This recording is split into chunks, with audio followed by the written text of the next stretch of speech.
A few years back, in the Wichita Mountains of southeast Oklahoma, a deer hunter walked within 30 feet of my camp. He was moving slow, eyes down, reading sign, and he was good. He never saw me. Not my shelter, not my pack, not the spot where my fire had burned the night before. He walked on by, and when he was gone, I poured myself another cup of coffee. I was not hiding from that man for any bad reason. I just did not want company. But that morning proved something my grandfather told me when I was a boy. The woods will hide you all day long if you stop arguing with them. My people moved through hills like these for thousands of years, camping close to the game, sometimes close to their enemies, staying unseen, unheard, and unsmelled. Today I am giving you 30 of those skills, one at a time. And stay with me all the way to tip 30, because that one is about where the old ones put their camps on a hillside. The reason has nothing to do with the view and nothing to do with the wind you feel in the daytime. It is something the night air does that almost nobody understands, and once you know it, you will never pick a campsite the same way again. I'm Wes Kingfisher. I'm 64 years old. I'm of Cherokee heritage, and I was raised by my grandmother Ada in the hills of eastern Oklahoma, on the same few acres where I live today. She taught me the plants and the kitchen. My grandfather and my uncles taught me the woods. 40 years on the powwow trail taught me the rest, from the northern plains to the desert southwest. The old ones never wrote this down, so listen close. Now, when I say stealth camping, I mean camping so that nobody ever knows you were there. Not while you are in camp, and not after you leave. Hunters want that. Backpackers want that. A man alone in the backcountry wants it for his own safety. And everything I teach here is for ground where you have a right to be. The trouble is, the modern sporting goods store sells you the opposite. A bright orange tent, a lantern that lights up half an acre, a fire ring the size of a truck tire. The old way runs on knowledge instead of gear, and most of it costs nothing at all. Tip 1. Get off the trail, 100 yards at the very least, and out of any straight line of sight from the path. That is 100 yards, a full football field, not 40 steps. Nearly everybody who gets noticed because they camped where people already walk. Distance does more for you than any camouflage ever will. Tip 2. Learn to spot a game trail and never sleep on one. A game trail is a narrow, packed line through the leaves about the width of your boot, with tracks and droppings along it. Deer and hogs run those lines in the dark, and a startled animal crashing through camp at 2 in the morning will announce you to everything on the mountain. And as we go through this list, keep tip 30 parked in the back of your mind. Where you set a camp on a hillside decides how well every other skill on this list works, and the why behind it is worth the wait. Now, all 30 of these skills come out of a book I put together called The Native American Way. 101 remedies, skills, and recipes that kept my people alive for 10,000 years. It is the knowledge my grandmother Ada and the elders of Indian country handed me around 1,000 fires, written down plain, step by step, because the old ones never wrote it down and somebody had to. The fire skills, the shelter and water skills, the wild foods, and when to gather them, the teas and salves from Ada's kitchen, and the recipes that fed the people through every winter. What I am teaching you today has its own page in that book. It costs $17, marked down from $47. $17 against one bad afternoon in a sporting goods store. For knowledge that had 10,000 years of testing behind it, Now go ahead and grab your phone and open up your camera, the same one you use to take pictures. Point it at that square code on your screen and hold it steady for a second. A little link will pop up. Give it a tap, and it will take you straight to the book. And if you are watching on your phone right now, the link is waiting for you right down below in the description. Take your time. There is no rush at all. I'll wait right here. All right, back into the woods. Tip 3. Stay off the valley floor. Sound rides along a creek bottom like it is on rails, and a voice down there carries half a mile. There's a second reason to stay out of the bottoms, and it is the big one. That reason is tip 30, so hold on to it. Tip 4. Never camp on the skyline. Stand on a ridge top at dusk, and your shape, your shelter, and your fire glow are printed against the sky for every eye below. The old scouts called that being skylined, and it got men killed. Tip 5. Before you settle anywhere, look straight up. A dead limb hanging in an oak is called a widowmaker for an honest reason. Wind comes up at night, and that limb does not care how well hidden you are. So that's where not to be. Now let me show you how to get in without telling the whole woods you came. Tip 6. Arrive in the gray light of dusk and be gone at first light. Those 2 gray windows are when human eyes see worst and when almost nobody is out walking. Tip 7. Slow down for the last 100 yards. My uncles taught me the fox walk. Set the outside edge of your foot down first. Roll the foot inward, feel what is under it, and only then put your weight on. It is slow. Slow is quiet. Tip 8. Never turn straight off a trail toward your camp. Leave the trail at an angle and step on rock, on logs, on bare hard ground where a boot leaves nothing. Tip 9. Use one path in and use the same path out. 10 little trips in 10 little directions lace the brush with sign that any half-decent tracker reads like a newspaper. Tip 10. When you reach your spot, do not set up. Sit down and be still for 10 minutes. 10 full minutes, not 2. The woods go quiet when you arrive, and what you hear when the birds start back up will tell you if this spot is truly yours. Now the shelter itself. The store wants to sell you a tall, bright dome. My people knew better. Tip 11. Stay low. Keep your shelter at waist height or under whenever you can. Human eyes scan at head height, and a low shape reads as a rock or a deadfall. Tip 12. Break your outline. Nothing in nature is a straight line or a perfect triangle, and the human eye locks onto both in a heartbeat.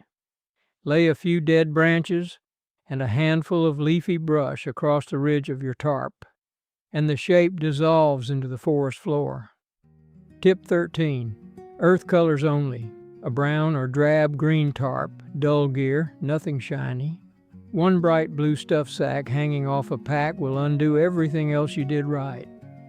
Tip 14. Camp inside the shade line, never at the sunny edge of an opening. Back your shelter into a root ball or a downed log, so the biggest shape in camp is one the woods put there. Tip 15. Face your door away from any trail, creek, or clearing. You want to look out at nothing and have nothing looking in. Now here is where most folks go wrong. Fire. Tip 16. First ask if you need one at all. A cold camp is the quietest camp there is. Good wool clothes and a hot meal eaten early will carry you through most nights, and wool keeps its warmth even damp. Tip 17.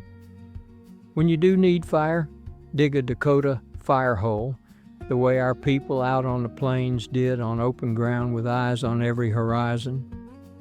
Dig one hole about a foot deep for the fire.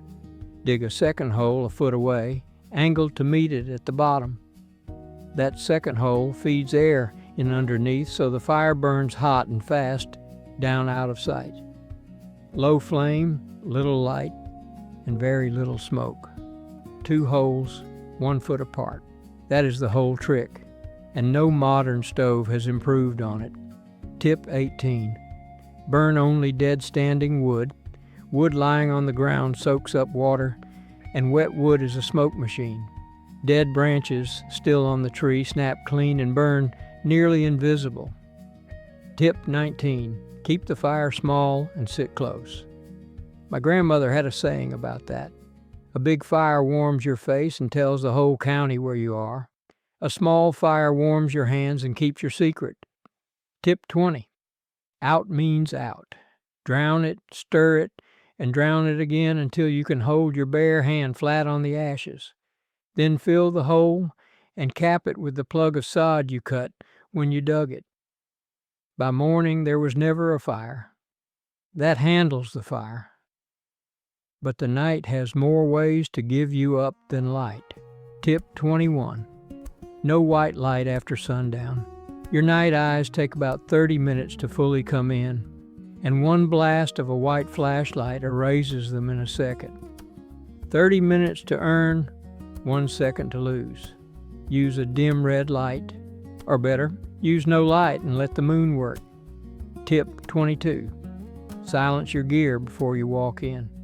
Tape the metal buckles. Pad the cast iron pot with a shirt. Metal ringing on metal is a sound nature never makes, and every ear in the woods knows it. Tip 23. Cook early and eat before full dark. Food smell travels much farther at night than in the afternoon, and if you are wondering why the night makes such a difference, that is the same force waiting for you in Tip 30. We are almost there. Tip 24. Carry nothing scented. Unscented soap. No cologne, no perfumed wipes. A raccoon can smell a granola bar through a zip pack, and a human nose downwind can catch bacon at a quarter mile. Tip 25. Keep your voice low and your words few, especially near water. Sound skips across a still creek pool like a flat stone. 2 men murmuring by a pond can be heard on the far bank plain as day. Last stretch now. Leaving the woods the way you found them. Tip 26. Bed down on the leaf duff, and in the morning, fluff it back up with a stick. A body-shaped flat spot in the leaves stays readable for a week. Tip 27. Pack out every last thing. Orange peels, apple cores, coffee grounds, all of it. I mean, think about that for a second. A peel takes 6 months to rot, and it is a signed note saying somebody slept here. Tip 28. Cut nothing living. A fresh white cut on a green sapling shines in the woods like a porch light, and the tree did nothing to deserve it. The land gives you plenty of dead wood. Take only what you need. Tip 29. The look back. When you leave, walk 50 yards, stop, and turn around. Study your camp the way a stranger would. If anything catches your eye, go back and fix it. My grandfather never once skipped the look back, and neither do I. And now, Tip 30, the one I promised you, where the old ones put the camp. Not the valley floor, not the ridge top. The old camps sat on the bench, that little natural shelf on the side of a hill about 1/3 of the way down from the top, on the sheltered side away from the weather, 1/3 down. And the reason is what the air itself does after dark. When the sun goes down, the ground cools, and the air lying against it cools with it. Cold air is heavy, and heavy air moves exactly like water. It slides downhill, slow and silent, a river of air you cannot feel, but that flows all night long, down every draw and every hollow, and it pools on the valley floor the same way rainwater does. Everything that air touched rides along with it. Your smoke, your food smell, the smell of you. So the man camped in the bottom is lying in a lake of every scent on that mountain, right where the creeks, the trails, and the travelers are. The man on the ridgetop is standing in the wind, printed on the sky. But the man on the bench, 1/3 down, sits above the pooling scent and below the skyline, and that slow night river carries his smell down and away past nobody. The old scouts put it in 6 words: at night, air moves like water. 10,000 years of testing. That's the guarantee on this one. And that right there is the kind of thing the old ones handed down for free, one voice to the next, around a fire. There are 101 of them in the Native American way, written out plain, so they do not die with me. The firecraft, the shelter, the wild foods, the remedies from Ada's kitchen, all of it on paper, where no dead battery can take it from you. $17, down from $47, and it is yours for good. If tonight's 30 were worth your time, the other pages will earn their keep too. Now go ahead and grab your phone and open up your camera, the same one you use to take pictures. Point it at that square code on your screen and hold it steady for a second.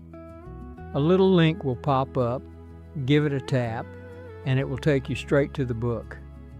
And if you are watching on your phone right now, the link is waiting for you right down below in the description.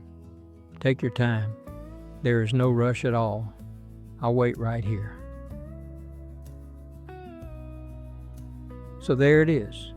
30 ways to move through the woods the way my people did. Quiet, clean, and gone by morning, with the night air working for you instead of against you. Tell me in the comments where your people are from. And if there's native blood in your family line, like there is in so many American families, I'd be honored to hear the story. I read every single one. Next time, I'm going to show you the 4 trees standing in most American backyards that my grandmother called her pharmacy, and the 1 strip of bark that gave the modern world its most famous pain pill. Watto, my friends. That means thank you. Walk easy, and I'll see you down the trail.